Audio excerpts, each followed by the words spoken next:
Dianne at Minerva, and today I'd like to share with you a sew along for this Burda shirt style dress. So it's pattern 6237, and as you can see there are two style options, and we're going to be making version B with the long sleeves, the belt and the bottom frill. Now both versions are buttoned down, but as you can see it's a V-neck, so it's collarless. So what we're going to be using today to make this super dress is this beautiful John Kaldor Viscose Challis. Now this shade is navy with a wonderful orange flower in there, and this fabric also comes in gold should you prefer. Now the fabric is 100% viscose, it's 130 centimetres wide, woven and a light to medium fabric. Now if you'd like to sew along with me today, everything that you require will be linked in a bundle below. So you will receive the Burda pattern,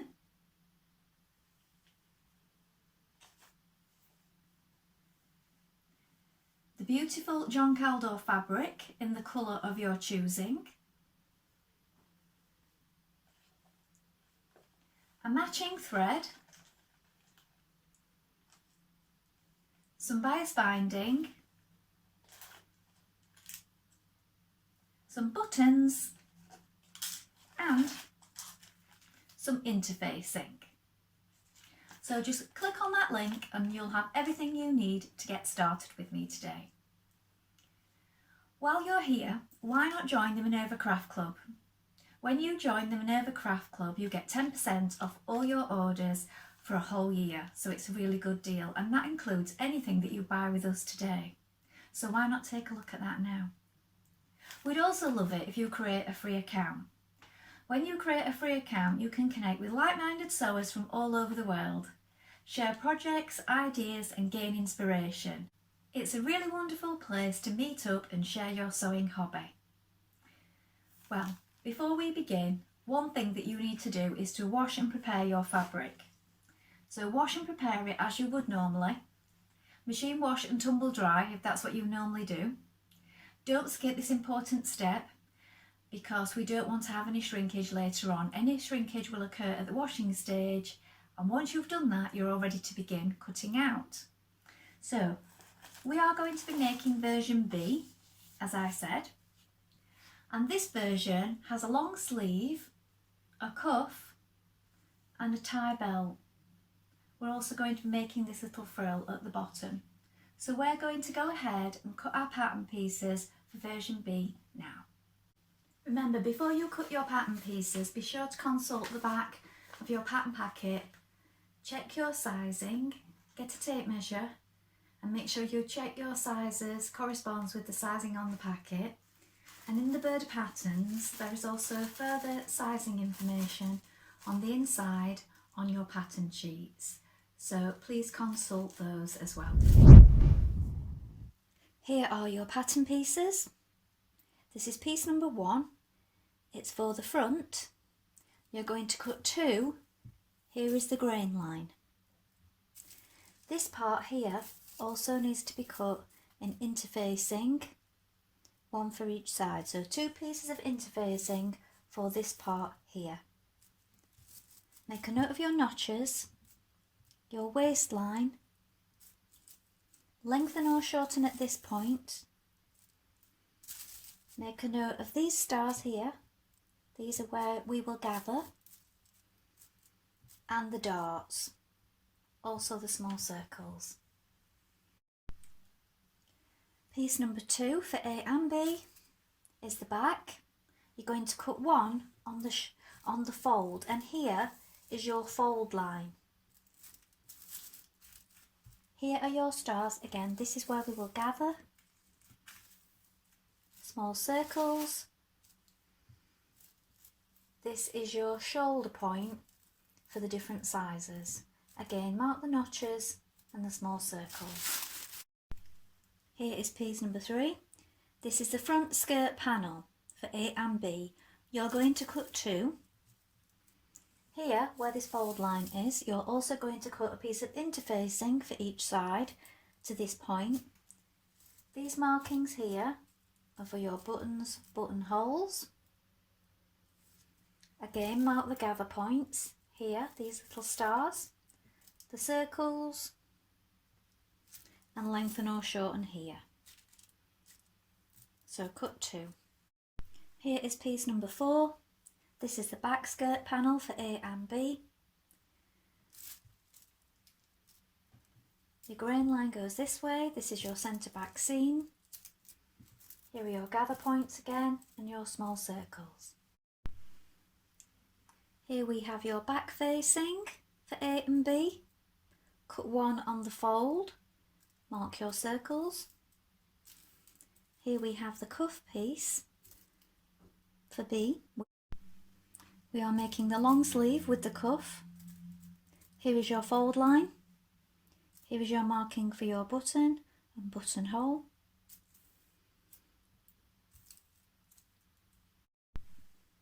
Here is your vent facing, again cut 2. So all 3 of these pieces need interfacing cut also. So 1 piece of interfacing on the fold, 2 pieces of interfacing and 2 pieces of interfacing for this one. Here is your front flounce, cut 2, make a note of the small circles.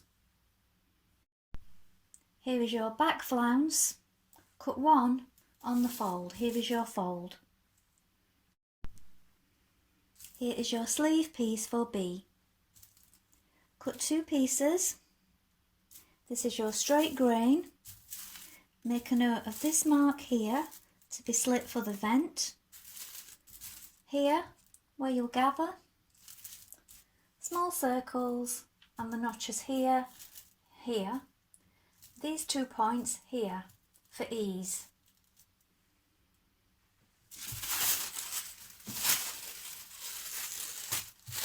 Here we have piece number 13 and this is your belt.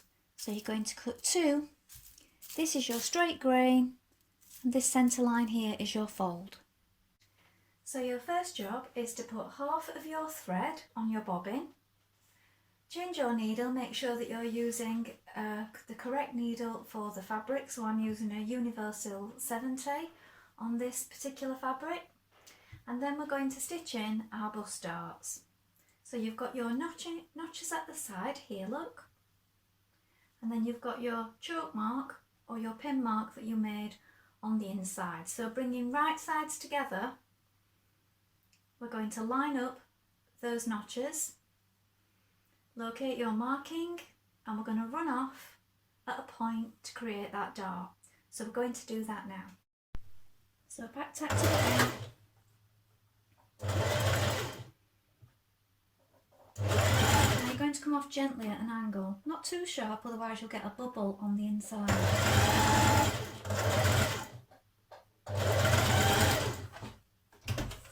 Leave some thread to knot and then knot the thread. Now you can cut it off. Repeat on the other dart. Now you're going to take your back piece and you're going to lay your front pieces on top, matching up the shoulder seams.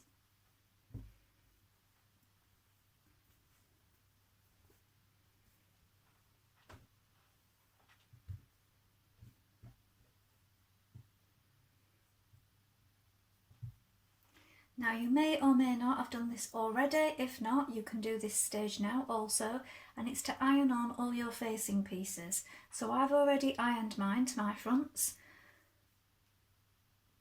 You can do that after you've stitched the shoulder seam, that is up to you. Mine are on at this point. So now, put a pin on each shoulder.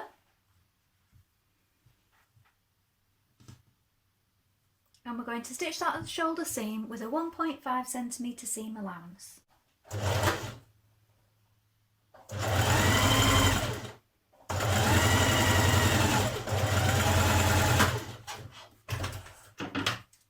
Do the same on both shoulders.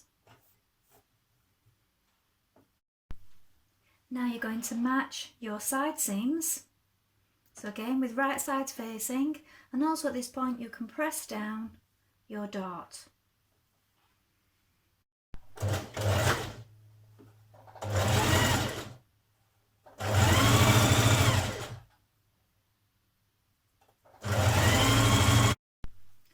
Now lay your back skirt panels one on top of the other, right sides facing, and you're going to stitch that back centre seam.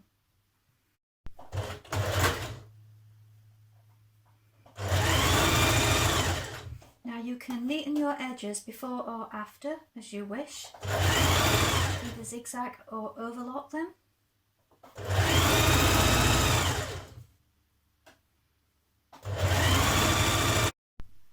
Now lay your front panels on top of your back panels.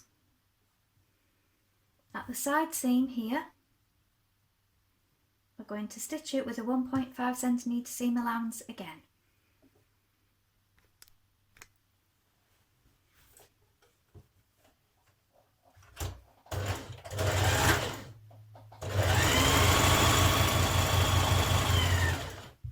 Now on your back skirt panels, between the markings that you made for gathering, so on either side of your back, you're going to start here at the top of the skirt and you're going to do 2 lines of stitching on a large stitch length. Leave the threads lying loose. All the way across the back, open up your centre seam. Make sure that's lying flat.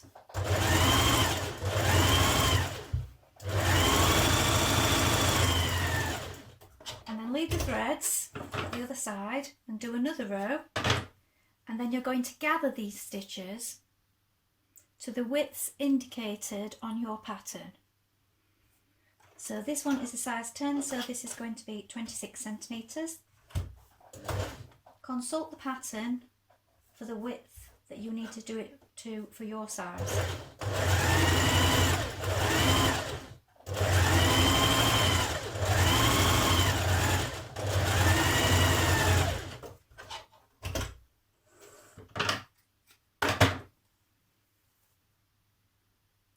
Then knot one end with the threads,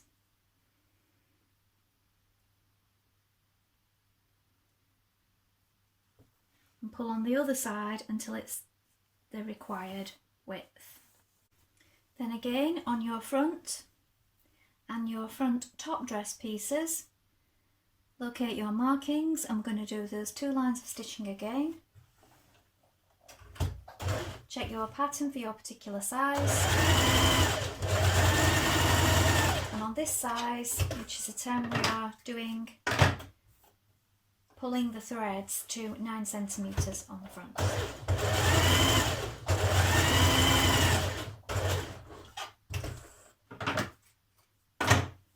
So knotting at one end and leaving them to pull at the other. Lay your upper dress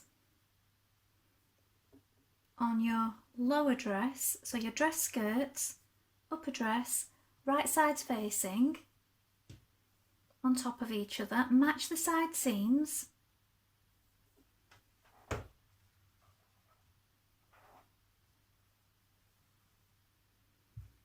Bring your facings together at the front.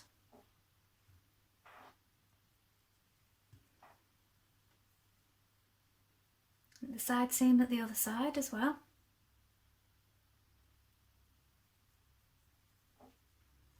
Now you're going to pin that lower skirt dress to the upper dress all the way along, evening out your gathers if need be. And we're going to stitch that seam together.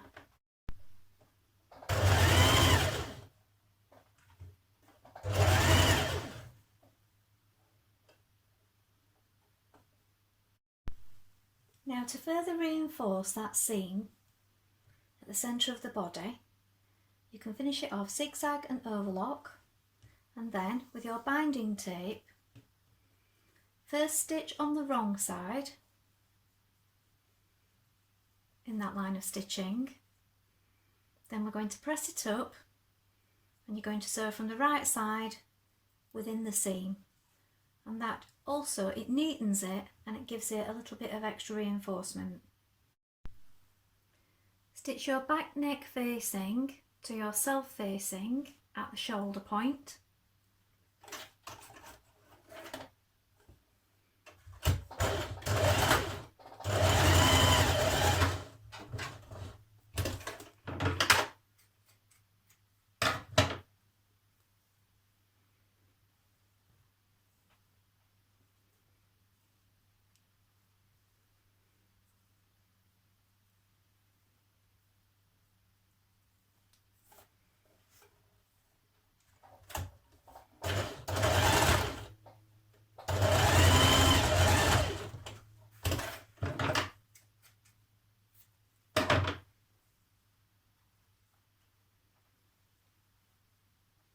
Then stitch the facing all the way around, matching the shoulder seam points, the centre back,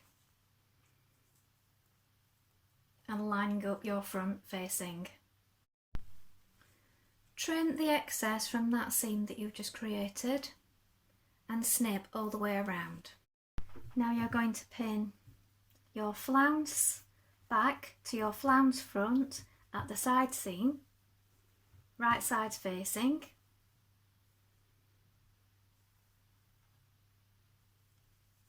Stitch at both sides and then line up with the bottom hem of your dress.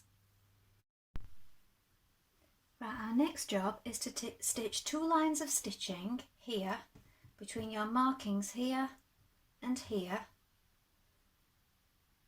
and we're going to gather that. Be careful you don't lose this placement mark here for the shoulder. 2 lines of stitching with a large stitch.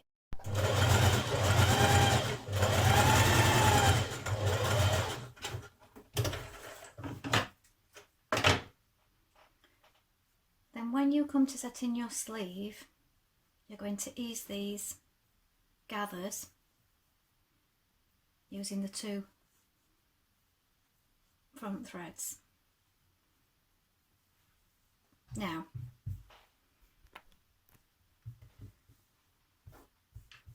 you're going to slit your sleeve piece where you've marked it on both sleeves.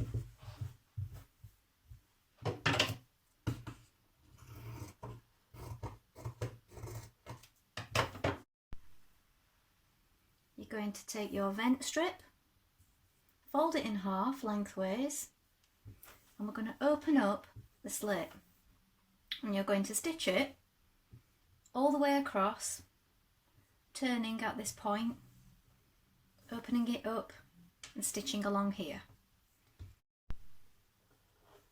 When you get to the middle of the point, the slit that you've opened up, you'll just need to move your fabric out of the way a little bit.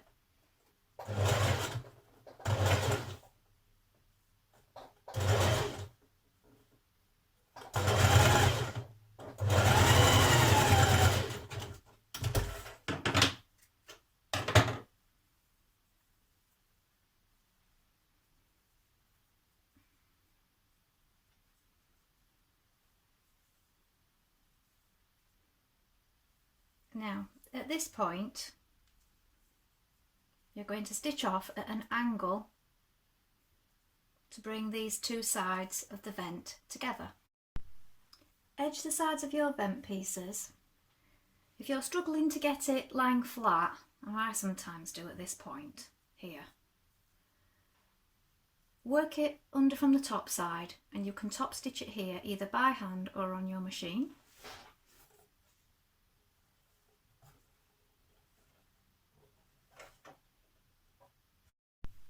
And you can do it that way. Stitch your side seam of your sleeve.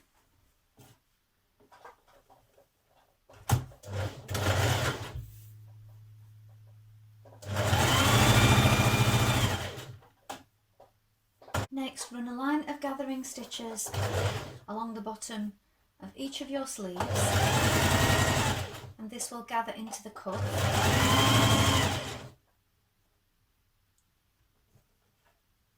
Open up your seams. Next you're going to set in your sleeve, so match first the underarm seam with the underarm on your dress. Make sure that you have the right sleeve piece. You will know this because your notch here matches the notch on your dress. Just move those gathering threads out of the way while you do this.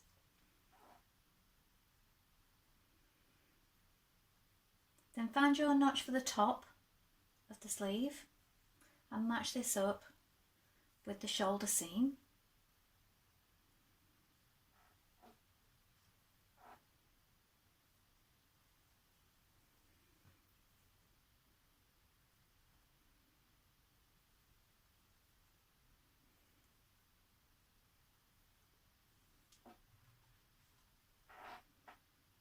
Then when you've got those positions in place, you're going to pull on these threads to ease these gathers in, this fullness, and evenly distribute it around the armhole. So when you've pinned in your sleeve and stitched it, there's only slight evidence of those places where you've eased it in on the outside.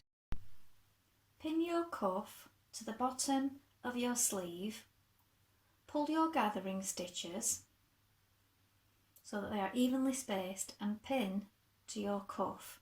Now allow your seam allowance each side of the vent there, and we're going to stitch along here. Now you can even up your gathers as you go.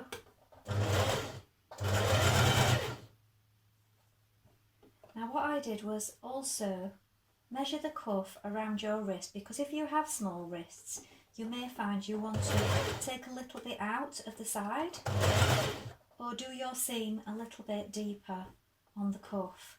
So just check that at this point before you finish it on your sleeve bottom.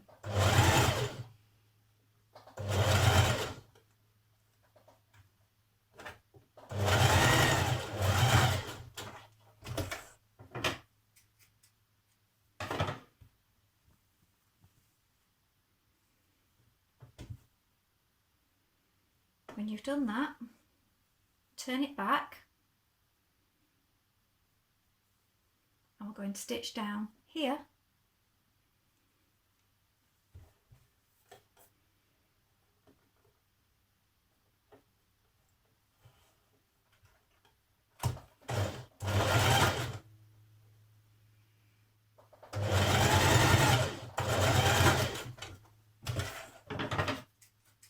Clip away the excess onto the corner.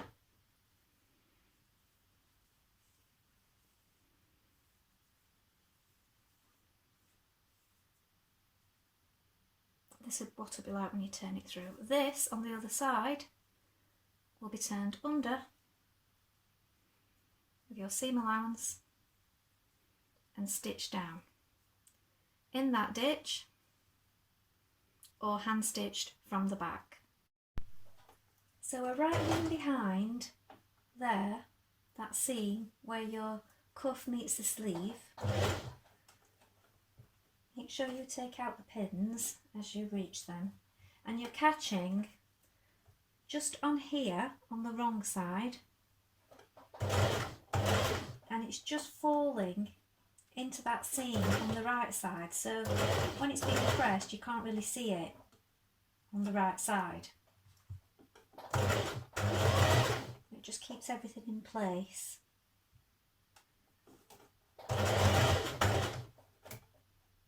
And it's quicker than hand stitching it, but you can hand stitch it. I don't mind hand stitching. I know not everybody likes it very much. Now, decide if you're happy with the length of your flounce. Hem it down the side, but leave this hanging over because this is going to be turned back, so this will all be in line together when it is pressed. Finish off this edge where it joins the bottom of your dress, either overlock or zigzag, and finish the bottom with your preferred method of hem. So we have our sleeve cuff on. Now it's ready for the button and buttonhole.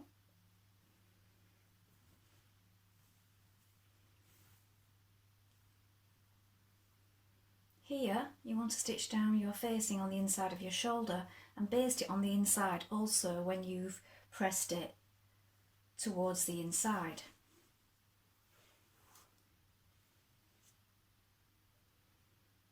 Now we're going to make our belt. So you want your belt pieces, and this is the centre back, and you're going to join them together here. So press open your seam where you've attached your belt pieces together. Then you're going to fold it in half, right sides facing. We're going to stitch down this side, and we're going to stitch along the length of it. Leave yourself an opening at the other end for turning. Alternatively, if you found it difficult to turn, you could leave your opening in the middle and stitch from each end towards the centre, and leave your opening in the centre.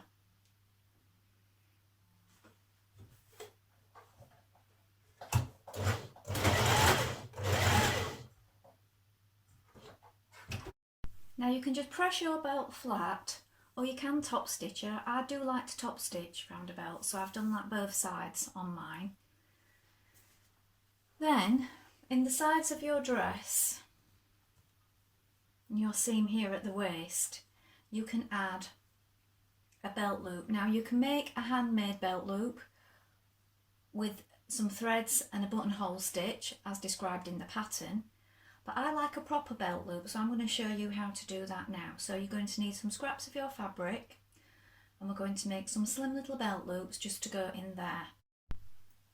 So if you cut yourself a strip about 17 centimetres long and 6 centimetres wide, and we're just going to make a strip with that. So fold it in and fold it in again, and you can press that now, and then you're going to fold it again just so you have this little strip, and then we're going to stitch down one side, turn and stitch up the other. So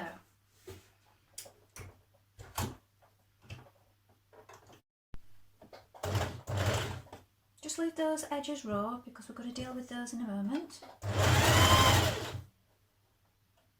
Just fold each side in on itself, you don't need to turn it through. You can do if you want.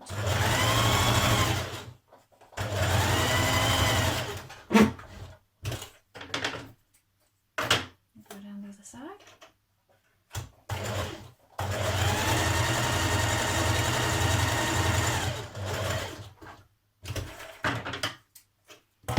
And we're going to cut that in half.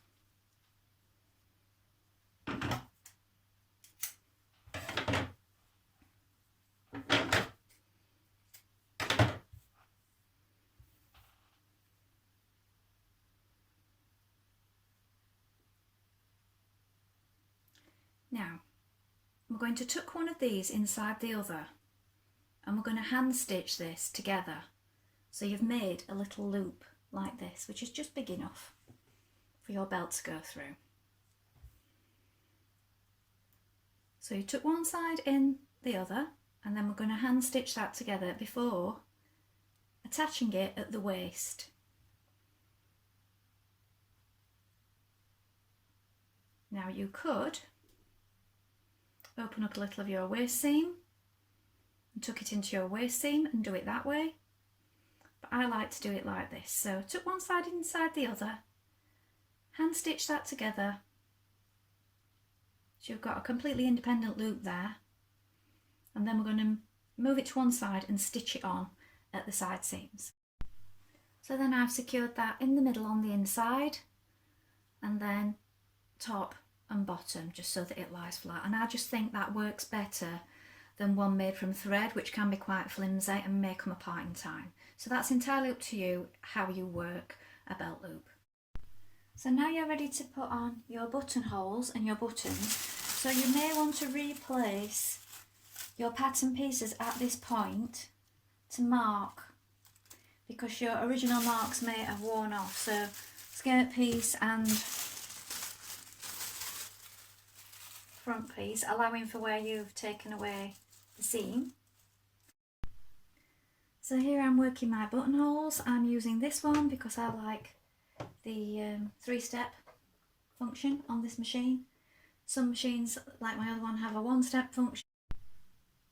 So when you've cut all your buttonholes, you're ready to put your buttons in. Now what I like to do is button up after I've done one. Make sure it's laid flat and just check, because you could have made the marks, but they're not always very accurate once you've put your buttonholes in. So I like to check by buttoning it up as I go, and then doing it from there.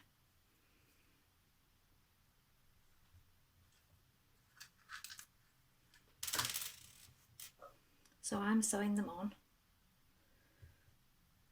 a little across. You can do them from side to side if you wish. On most shirts they're done as a cross like this. So a couple to one side and then to the other. Now I wouldn't recommend doing them all in one chain. I tie off each one as I've done it, because if you do them all in one chain and then one comes free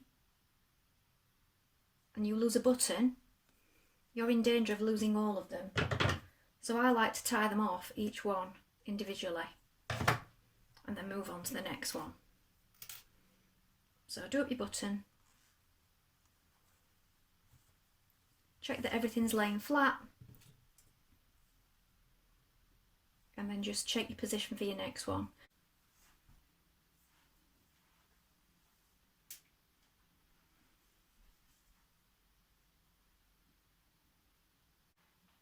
Well, I hope you've enjoyed sewing along with me today. Have you made this pattern before? Please let us know in the comments below.